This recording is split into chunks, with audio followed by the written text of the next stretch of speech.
Hi, welcome to our first coffee substitution brewing guide. And I'm going to show you how we brew the Los Pirineos from El Salvador. And this is a red honey processed coffee with a bourbon variety.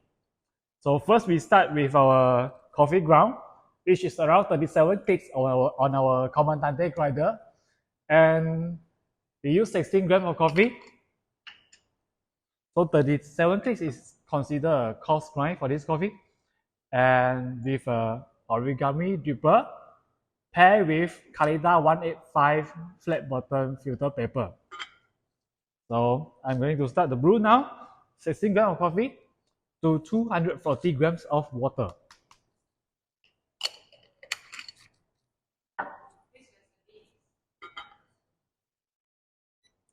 This recipe for the Los Pirineos is actually our common recipe that we use in our shop, Sweet Blossom.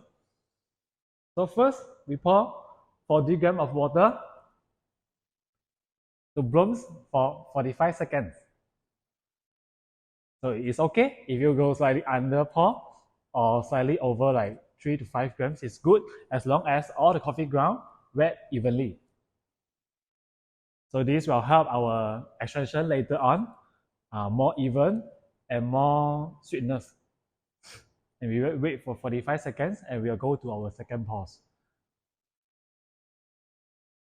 From middle to outside of the coffee ground surface. So the second pour will be poured until 90 grams in total. And the water temperature I set today is used on 93 Celsius.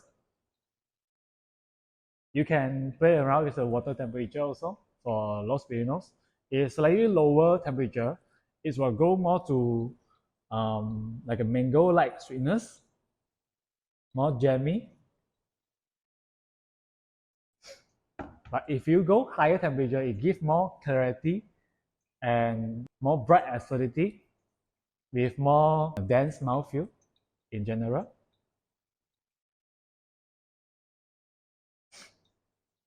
If you like even more lighter taste because this Los Pirineos actually has more muscat grapes aroma and milk chocolate in flavor.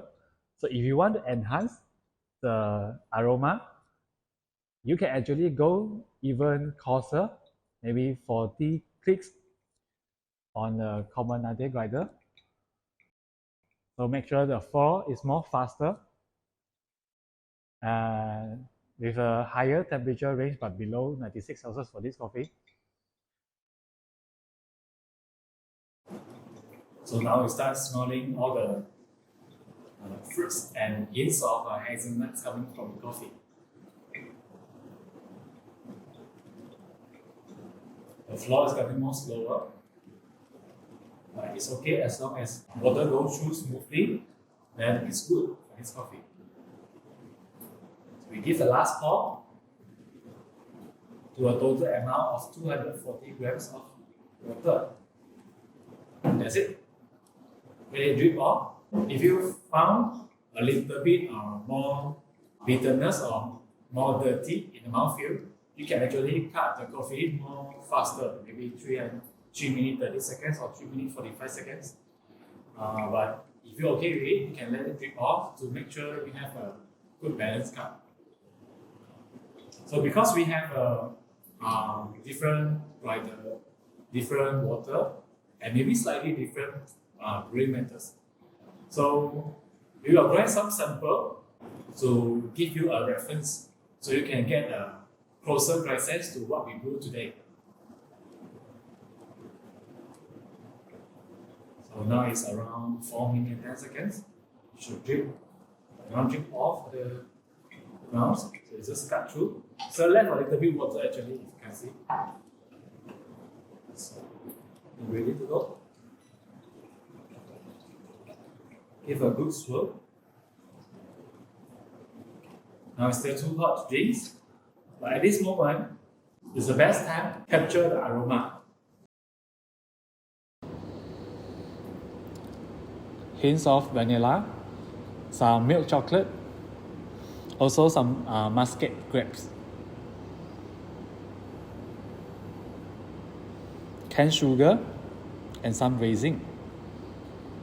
So now it's still two hot drinks. So Los Pirineos is a red honey process.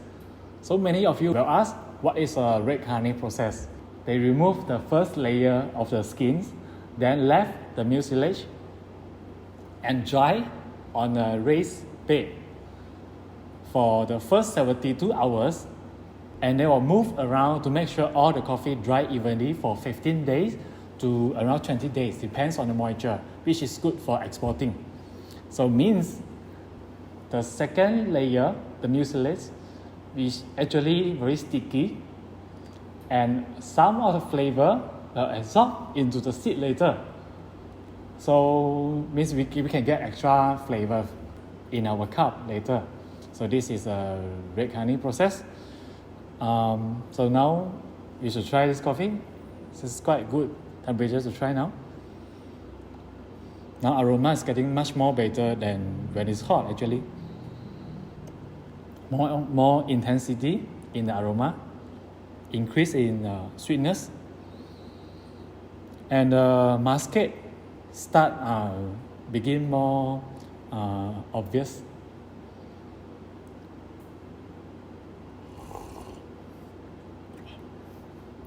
Quite fruity acidity, relate to black color of grapes acidity.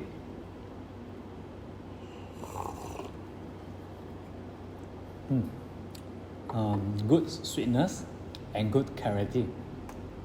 So for this coffee, we will suggest go for coarser grinds to achieve the good balance of acidity and the clarity, also the sweetness. So in the temperature now is I think around 45 or 47, which is quite good to taste for this coffee. Tastes a lot fruits like grapes like currants like on the first few sip, then continue to some hazelnuts, milk chocolate and raisin in aftertaste. So I strongly suggest you drink this coffee, and now it has a little bit hints of roselle. So if you brew this coffee at home, I will suggest you drink until it's very cools down. Then the milk chocolate and raisin will increase when it cools down. Then also the aftertaste will have more raisin and red apple. So I hope you enjoy this coffee and see you in the next video. Thank you.